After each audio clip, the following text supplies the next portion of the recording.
We're a bit far from the ocean, but there are other places we can go to that she might enjoy. Perhaps we should ask Misa what she wants to go to. It may seem a little like a rather passive approach, but this is all supposed to be for her benefit after all. If it's not somewhere she wants to go to, then there's no point. Misa, take your eyes away from the window for a sec. Misa stopped window shopping for a moment as I called her name. Shopping centers are great and all, but how about we go somewhere a bit different?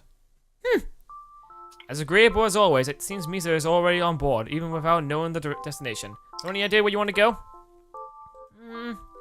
After a few seconds of idle thought, Misa brought her phone, quickly tapping away at it before I could even see what she was doing. Oh, it seems Misa has found our destination. A tiny map on her phone is kind of hard to read, but it appears to be a lake within driving distance of here. I should have known. Maybe a repeat of last time, but if Misa enjoyed herself, then there's no harm in repeating the experience. Go to another fucking lake. Having decided on our destination for the day, Misa and I set off. Misa looked up at the directions on her phone to a lake not too far from home, then proceeded to do the same for the bus stops and schedules.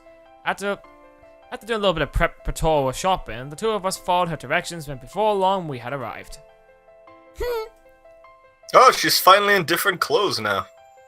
Well, she was in different clothes just before as well. She was wearing Suoh's clothes before. Yeah, but it's like besides her assassin clothes. Yeah, true. Wearing the dress and stuff. We did buy a few things, mostly food for the trip, but surprisingly, what surprised me was Misa's insistence that we go clothes shopping too. We've been clothes shopping once before, and it took for the entire trip to pick out a single outfit. This time around, however, she chose almost immediately, and unlike last time, I actually got to see Misa in her new outfit. She even wore it leaving the shop. Shrieking responsibility of hiding her concealed weapons and carrying her previous clothes to yours truly. Look at her now. I can't say I regret it. Come to think of it, Misa always seems to enjoy herself when we're in more rural locations like this. We usually meet up in the park. We opt for the lake, and we try to avoid venues with too many crowded people crowded together. I'm gonna go on a limb here and say Misa. Silly question, but you really like nature, don't you? I figured as much. Usually I assume I'm just overthinking things, but with Misa never saying a word, observation and simple questions are important. And with that in mind, how about animals? Should we go somewhere with animals next time? Yep, that was an easy one. Between her insistence that we go to the circus and her love for nature, a fondness for animals wasn't much of a leap. Maybe we should go to a national park next time. Oh, we can go to a zoo. I'm sure there has to be one somewhere around here. Damn, I'm really on fire today, aren't I? Ever been to a zoo before? I know Scion isn't the warm and cuddly kind, but even he's taking you out and then, right? There goes my valley. Well, that's okay. There's still plenty of time for that. If you didn't go out together much, what did you do when you to get growing up together? Crap, I'm just making things worse. On top of that, I've already ruined the mood and we only just got here. Apologize. Whether it actually cheers her up or not, I do owe her that much. I'm sorry, Misa. I didn't mean to upset you. I was just trying to learn more about you, you know? Really, I didn't mean anything bad by what I said. I know your family situation isn't the greatest, but this isn't working. But if a straight-out apology won't work, perhaps it's time to try something more sneaky. I don't want to take advantage of Misa's kind nature, and this does seem rather cruel, but this works. I should have known this wouldn't work. After what happened with Miss Mendez, I didn't know how to approach you, let alone what you were thinking. Even this outing was Sai's idea. I had no idea what you were thinking or how to make up to you. Now I've said something I shouldn't have, and I upset you, not knowing at all how the topic would make you feel. Maybe we should just go before I say something else I'll regret. Regardless of my true intention, it probably would be the best if I left. After all, at the rate things are going, I'm just gonna wind up hurting Misa even more, which is kind of the point. Which is kind of the point this time, sure. But if I want her to be happy long term, then I. Aww. Misa, what are you... As I tried to walk away, Misa ran after me, hurling herself onto my side and latching onto my torso. I attempted to pull away, but the more strength I put into it, the more Misa tightened her grip. Misa, what are you doing? Let go! I tried to reason with Misa, but all I received in reply was a shake of her head. She refused to either look at me or let go. Instead, resolving to hold my movement by any means necessary. Damn it, I knew this would happen. I really am a bastard, aren't I? I'm manipulating Misa like this. I like to think that false tension between us would help us move past the conflict sooner, but if it means hurting Misa like this, then what's the point? All I can really do now is console this lovely girl and perhaps confirm that which I already knew. You don't want to leave, do you? Even if I say stupid things, even if I say something stupid again, even if I do offend you? I thought so. I made her sulk, yes, but that doesn't mean she wants to be rid of me. Wait, this girl is far too kind. How can she be so easily forgiven? How can she so easily forgive cretins like her father and I? I'll never know. Hell, knowing Misa, I should even look past this moment of manipulation and simply be thankful that we've moved on. But even if Misa refused to forgive me, I still heard this much. Misa, I'm sorry about all this. I didn't really mean it, okay? Please, forget everything I just said. Let's just do what we came here to do. We'll find a nice spot to sit down, we'll have a picnic, and enjoy our time together. Aww, that's cute! Having successfully changed the subject and brightened the mood, I walked around the park with Misa as we attempted to find a suitable location for the picnic. This is boring! I want to go home! This is your choice, brain!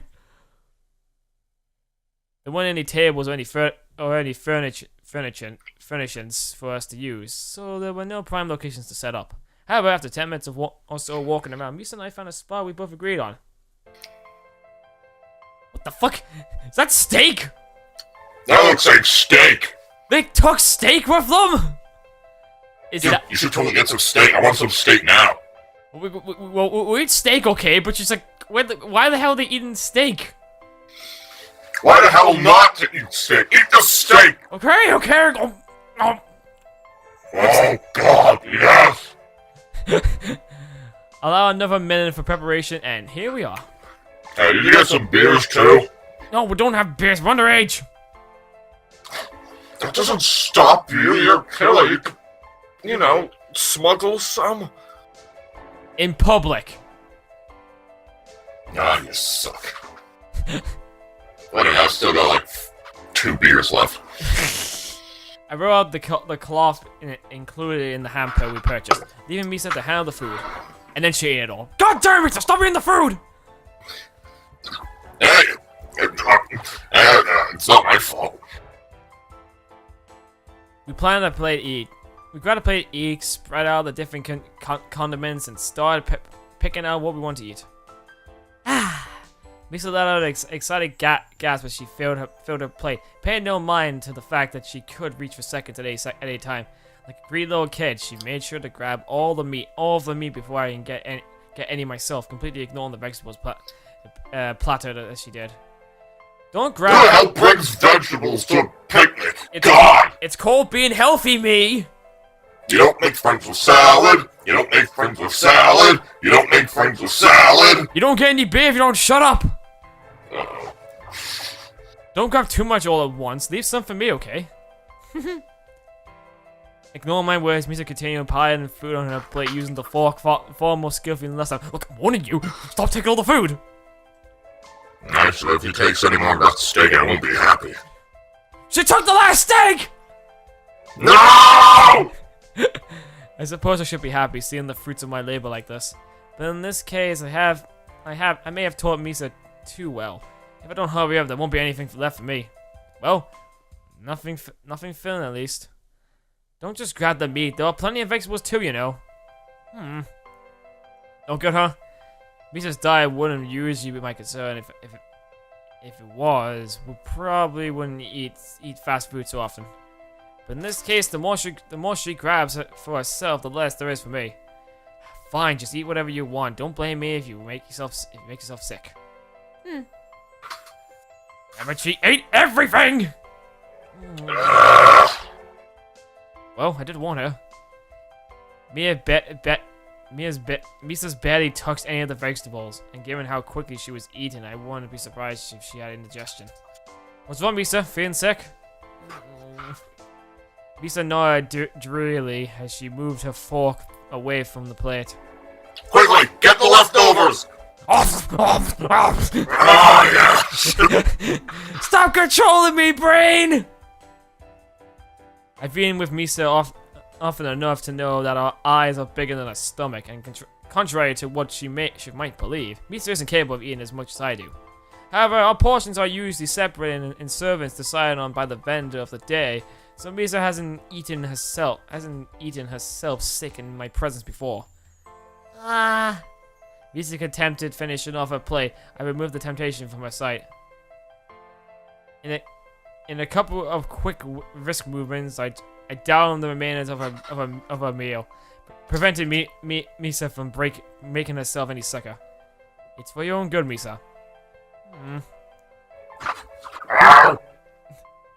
Too tired to protest, Mia simply walks as I ate her food, unable to muster the energy required to stop me, let alone eat it herself. And then she died. What? Oh, shit! We gotta get rid of the body! Get rid of the body! Dude, we need to leave the country! We need to leave the planet! No, we need to leave this universe! We need to leave this reality! Quick, brain! Go into overdrive! Let's escape reality right now! Damn it, I can't do it! What do you mean you can't? Cause I'm busy playing Overwatch! God damn it, stop playing Overwatch! But I'm in the lead here! God, we're gonna die! Sai's gonna kill us! But look at this score I'm racking up! Stop it! With a full belly and no energy, Misa slumped over sideways onto the ground. Faint groans of discomfort leaked from Misa's lips as she rolled onto her back, closing her eyes and allowing fatigue to take over. Her groans gradually turned to soft breathing sounds, and before I knew it, Misa had fallen asleep. And then she stopped breathing. Shit! She's dead!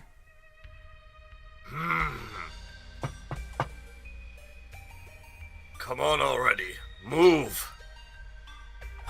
Sai, whatever you doing now? What does it look like I'm doing? I'm being a good parent. By stalking my daughter! You're trying to spy on the dead, aren't you? Although Sai was initially glad that Suoh and Misa were making up, it didn't take long for his anxiety to take over. Bereft of anything important to occupy himself with, Sai spent most of his time after their departure obsessing over their outing, ensuring himself that it was no different than usual. Shut up, I'm just making sure they're not going anywhere dangerous.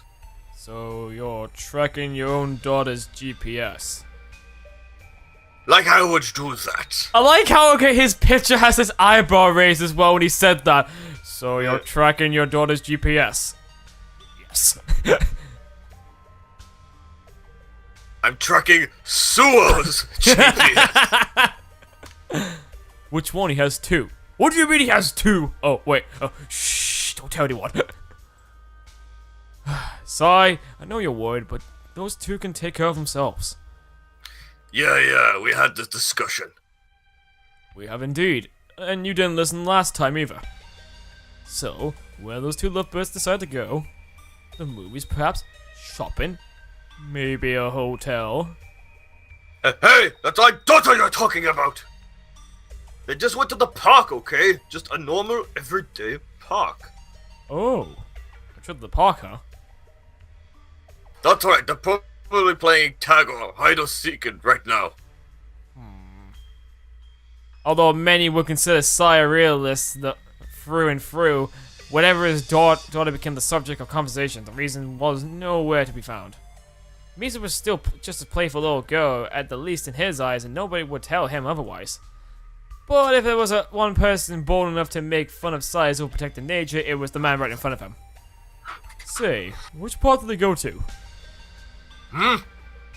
Which park? One in the city or one further away? A popular one with vendors, an empty park without anybody else around for miles. Where are you going with this? They're a fair distance from here. It's pretty far from any metropolitan areas. Oh, I see. What do you see? A young couple making up with one another after a minor misunderstanding. Together they escape from the eyes of the representative families and look for a place where they can be alone. They travel far away from the heart of the city, stumbling across an empty park, a remote area just for the two of them. Out of range of the girl's overprotective father, the two are finally able to be together. Stop it! They hold hands as they walk, They snug under a nearby tree. Stop it or I will kill you! Elusive of each other's scents. And as the hormones take over, the two of them gradually succumb to passion, and before long they... Enough already! What's wrong, Papa Sai? Are you afraid to level up to grandpa status? Shut your mouth! My Misa isn't like that! As far as you know. God, that boy! I'm going back to work. Call me when they return. If they return. What? Shut it! Oh, Sai, you just can't be honest with yourself, can you? In one breath, you tell the boy to date your daughter, and the next you curse him for it. I hope these fun days never end. I swear, Kurasu's just bored. He doesn't really care about what's happening. He just wants family, I think. That's what I'm getting from this. Well, picnic having come to an end, the sun's rays begin to disapparate. Our day out together near its conclusion. Misa, after eating more than her stomach could take, nodded off to sleep soon after finishing her meal, leaving me to clean up her scraps. She rested peacefully on the soft grass beneath us. Wrapped gently in the cloth we had been sitting on moments before she fell asleep. As Misa slept, I sat idly by her side, waiting patiently for her to wake up. I wouldn't dare leave without her, of course. There's nowhere I'd wake her up while she was sleeping so soundly. So, with nowhere to go and nothing else to do, I allowed my brotherly instincts to take over. Ew. I don't know if lap pillows are really comfortable, especially when being given by a male. Moreover, taking it upon myself to do something like this would probably be considered creepy and not considerate. Even if I would have tried this with Sarah, I have no doubt that she would cast me away, refusing to assume such a embarrassing position. But now that I've already come this far, I'm not so sure about that. After all, Misa's been sleeping sound this whole time, so it can't be that uncomfortable, and it's not like there's any onlookers around to make this awkward. You! Uh-oh. You! Get away from my dog! Oh my god, he's coming at us with a katana! Shen, run! Get on the bus! Wait, what about the girl? Her dad's there! It'd be fine, just run! Oh yeah, you're right. We're taking over this bus! Get out the driver's seat! I'm sorry! We need this! More than you! Like all of a sudden he just brings out a grenade long to shoot the bus. Where did he get that from? I don't know, but I think we're dead! I'm not. Besides, when we're all alone like this, and I look down at her precious sleeping face, I just...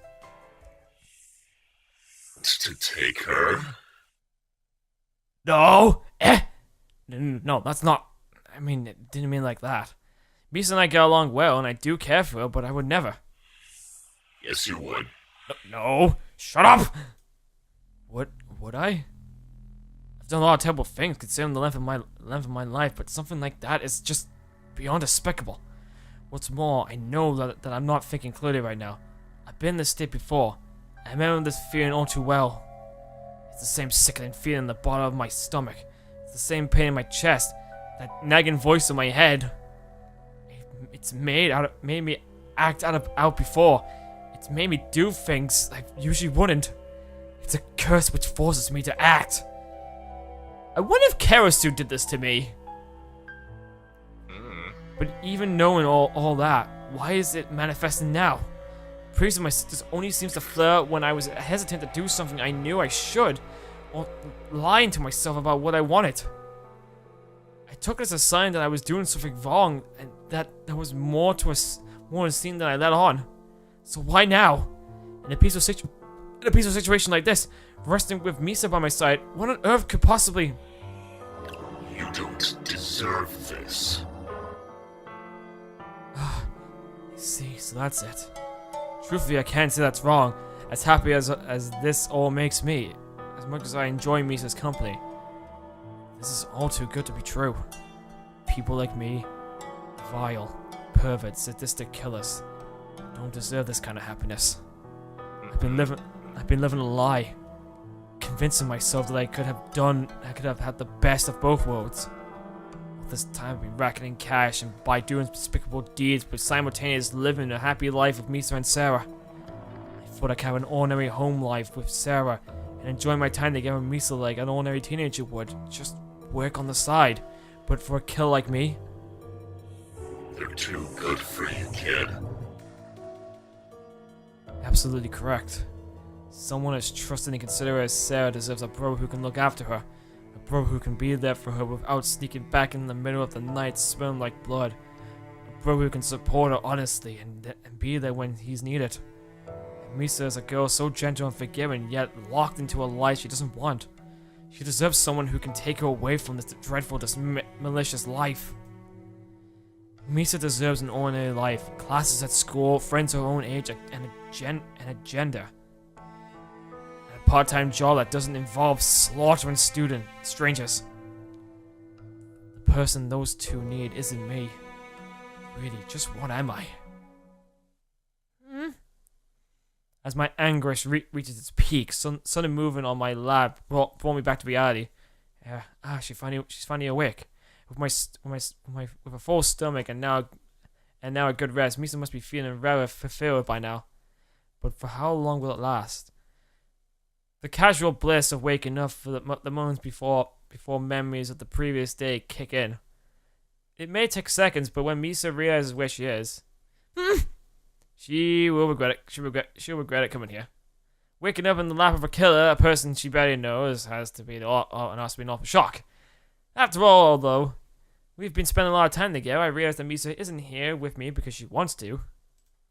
Her father asked me to show her this town. Karasu practically forced us onto one another, and I suggested that we go somewhere different. Every step of the way, other people have been making decisions for her. There's no way Misa doesn't resent me by now. It's only a matter of time before she... I think she likes me now! I looked down at Misa's smile in shock, unable to believe her reaction. Wait a second. Misa's actually happy. I pulled her away from my father, dragged her out here, put her body in a balancing position while she was asleep, and she's... happy? No, that can't be right. I'm just seeing what I want to see, aren't I? A person like me actually making a girl like Misa happy? Sure, she may look that way, but if I ask her... Hey, Misa, can I ask you a question? Let me just check something. Last time I checked, I'm not fucking with you. This girl's just weird.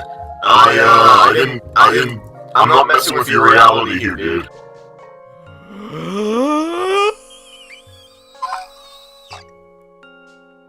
You okay? I'm fine! Okay, good. Misa looked at me, and as I called her name, her face both flustered and confused. For a moment, I hesitated to continue. I've been alternating back and forth between bliss and guilt, wondering what Misa wanted while assuming the worst. If I asked her, and she rejects, what will I...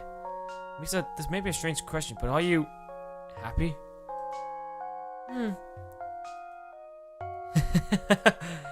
How stupid. Really, what the hell is wrong with me, getting so agitated over nothing? Here I am enjoying a scene of pure bliss. And all I can think about was how much all it surely be a lie. Be it my sickness or my pessimistic nature, I refuse to see the good around me, automatically assuming the worst and deluding myself into thinking it was true. But one look at a hot woman's smile and...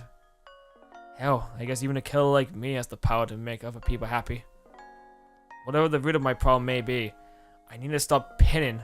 I need to stop pining and growing the hell up already. If not for my sake, then for those around me. Even if my fears were real, and I was hurting those closest to me, it wouldn't be the end. There's always time to make things right.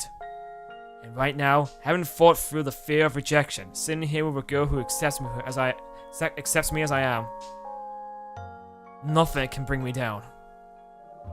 And remove bladder control. Piss! Damn it! You dick!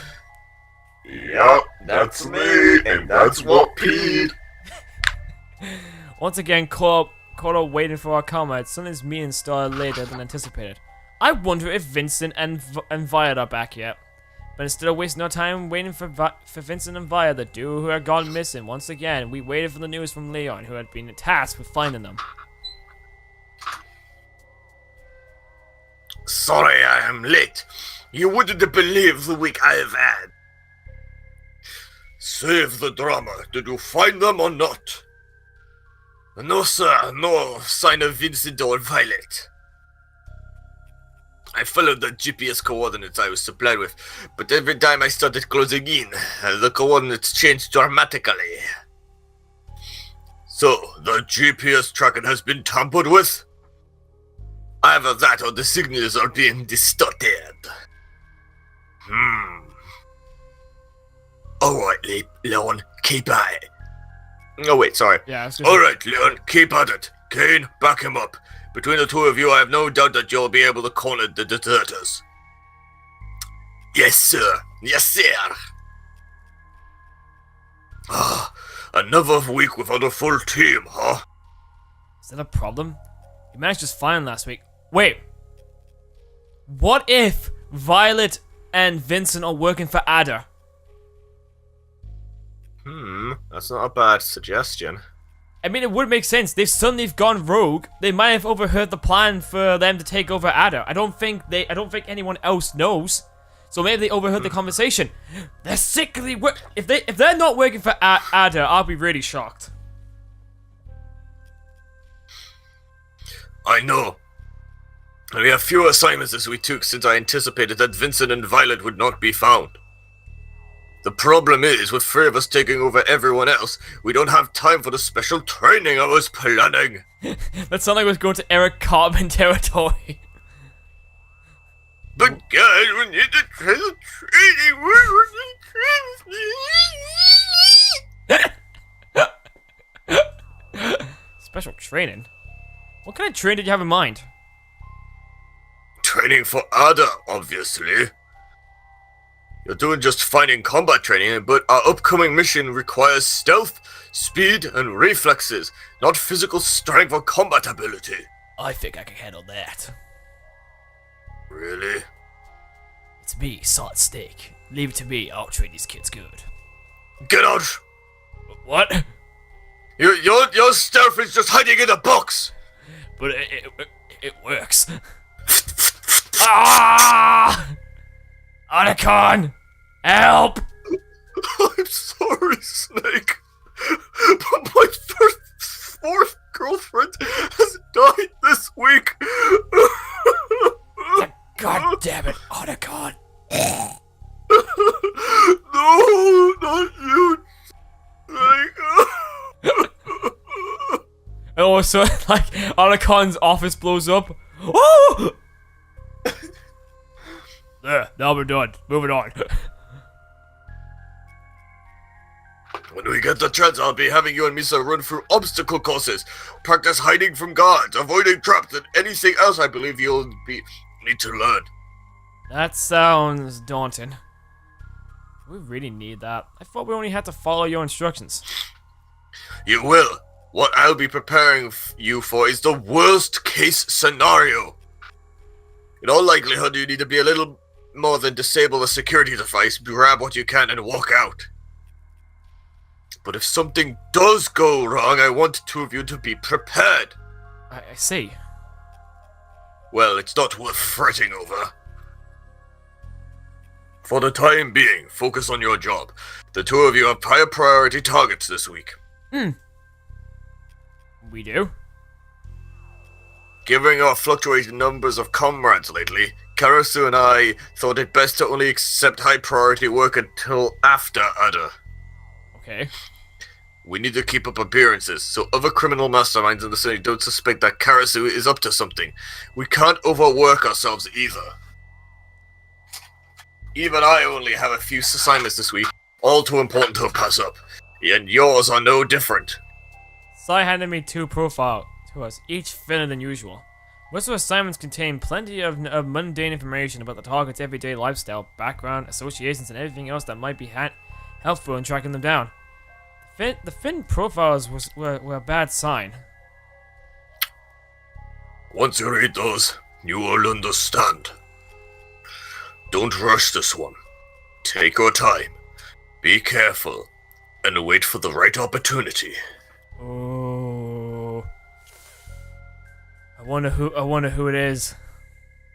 Coming this week carries great importance. Neither one of us can afford to fail. And of course, I'm sure you don't need to say so by this point. This time is especially important. No matter what happens, do not get caught. Ooh. Sick this. Chapter Brought 4. to you in front of a live audience. Hunted. Hunted! Ah! 4 days later. Damn, we wasted 4 days in doing nothing. It was Thursday morning, November 17th. After disposing of our 3 targets for the week, Misa and I prepared to take out the last 2. We had managed to kill our targets in a timely manner, pulling off 1 assignment per night. But with as many targets as there are